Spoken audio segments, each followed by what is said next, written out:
i diavoli bianchi. E perché d'inverno eravamo vestiti di bianco, avevamo una tuta sopra la divisa militare normale, avevamo una divisa bianca che quando eravamo sulla neve ce la mettevamo, perché anche quando andavano di pattuglia, per esempio quando era notte un vestito di bianco non lo vedi, e lo chiamavano i diavoli bianchi.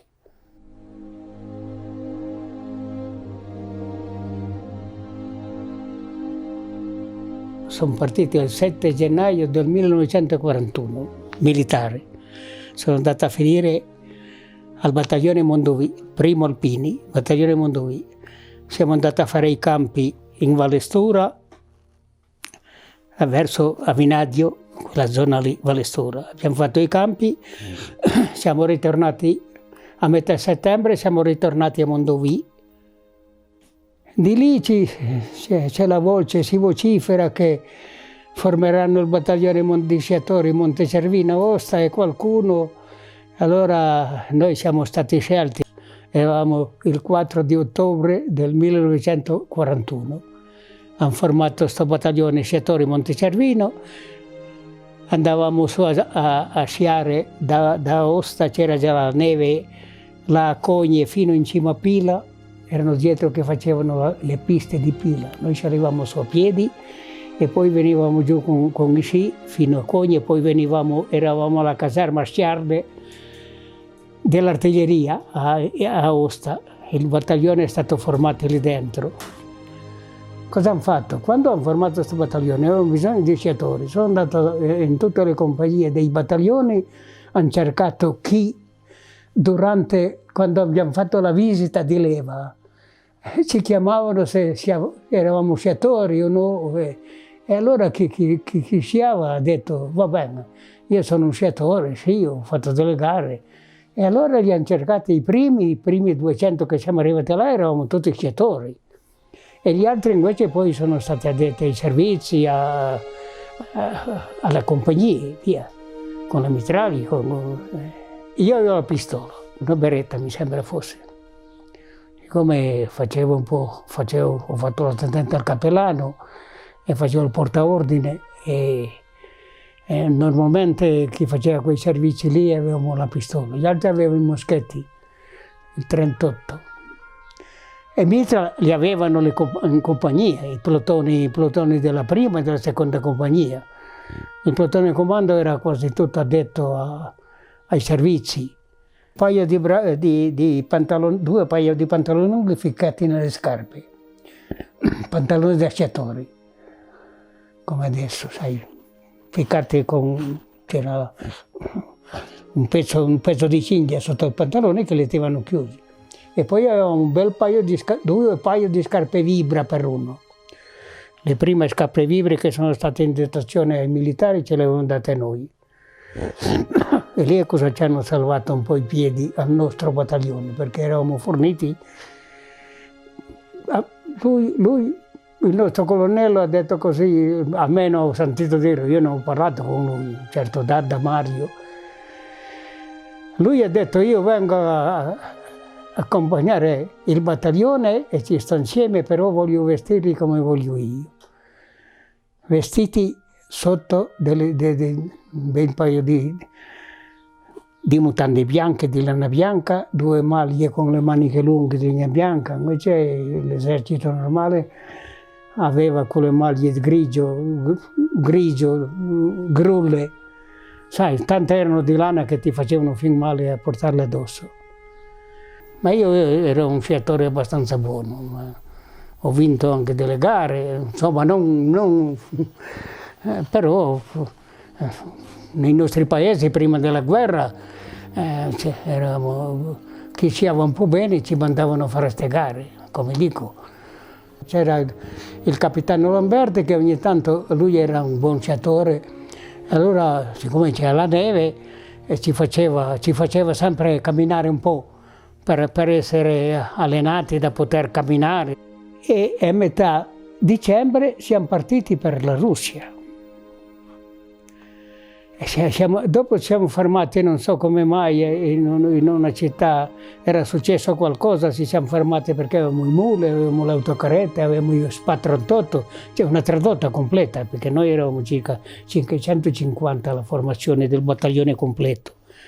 E una parte eravamo sciatori e gli altri erano addetti ai servizi, chi conducente, insomma tutti i servizi di un piccolo battaglione. E poi siamo ripartiti, siamo arrivati a Stalino, anzi prima di Stalino a Senevatoia. Lì siamo andati lì, ci siamo fermati lì un po' di giorni e poi ci hanno trasferiti a Ricovo. Con la nota che siamo partiti da Ricovo per andare a Brody e Bacilova, avevamo il tenente Reginato, era il tenente medico già della compagnia, della nona compagnia del battaglione Mondovì. Quando ci siamo spostati da Ricovo a Brody e Bacilova, era su una slitta col suo attendente. Prima di arrivare a Brody c'è un angolo così, mi ricordo come adesso, e lui non c'era più. Allora cosa abbiamo fatto? Siamo andati avanti e poi sono tornati indietro a cercarlo.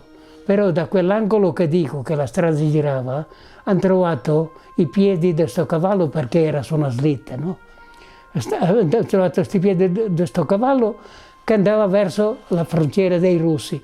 Un battaglione di russi l'hanno trovato, l'hanno preso, lui, il cavallo e l'attendente, e l'hanno portato via. È tornato indietro a casa del 54.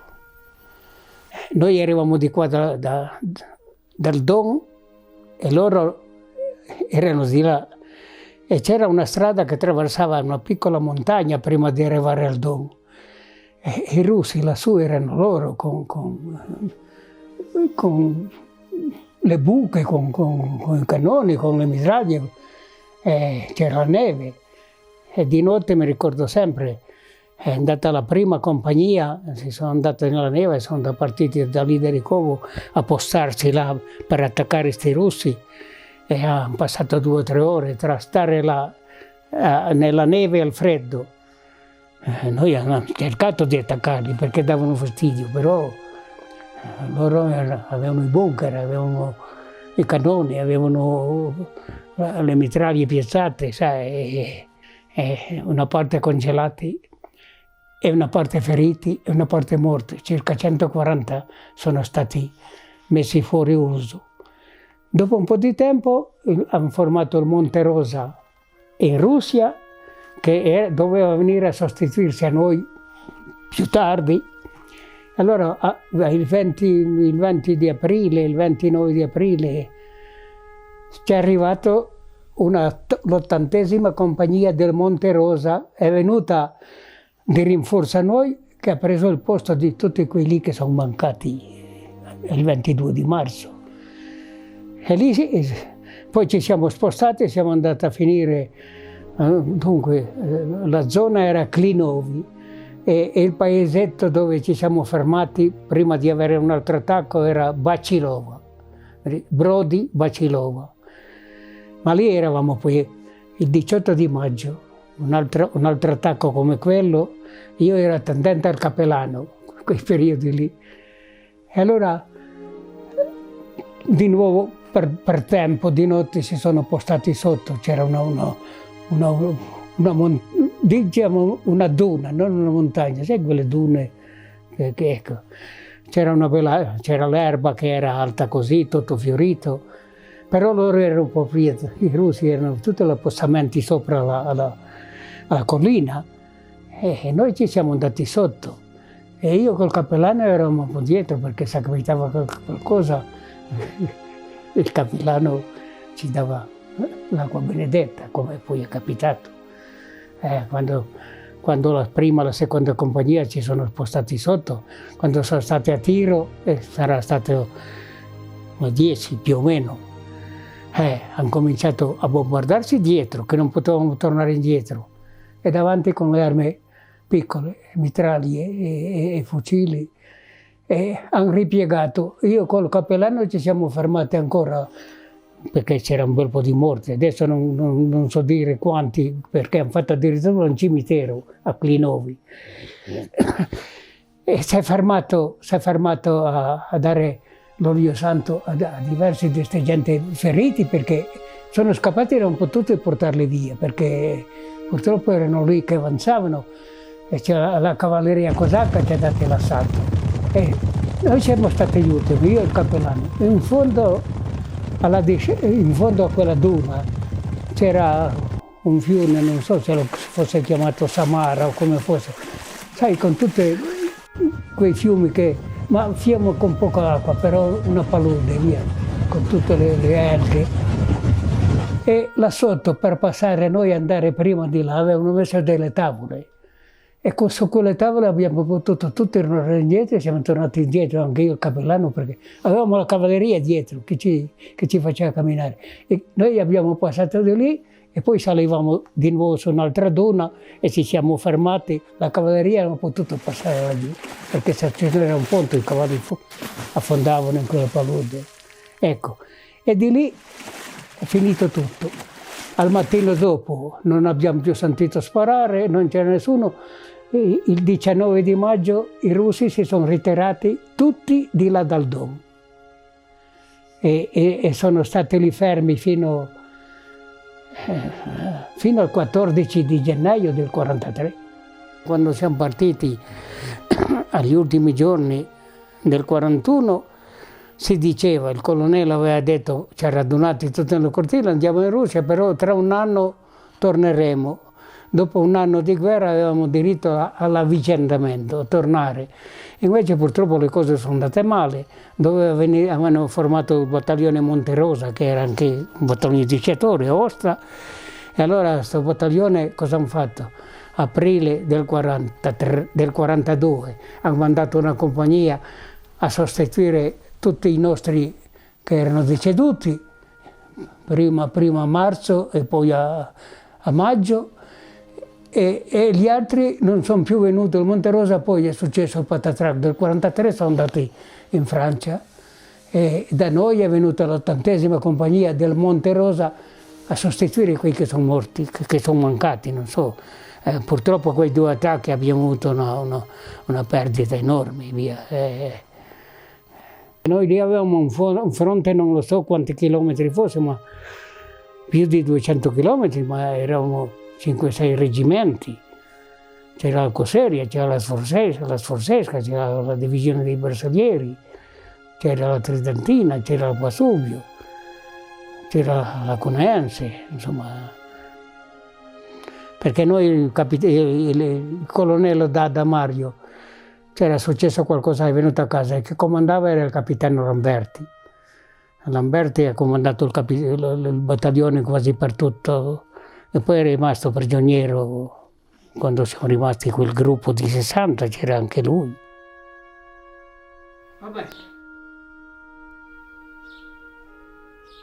ci salutiamo.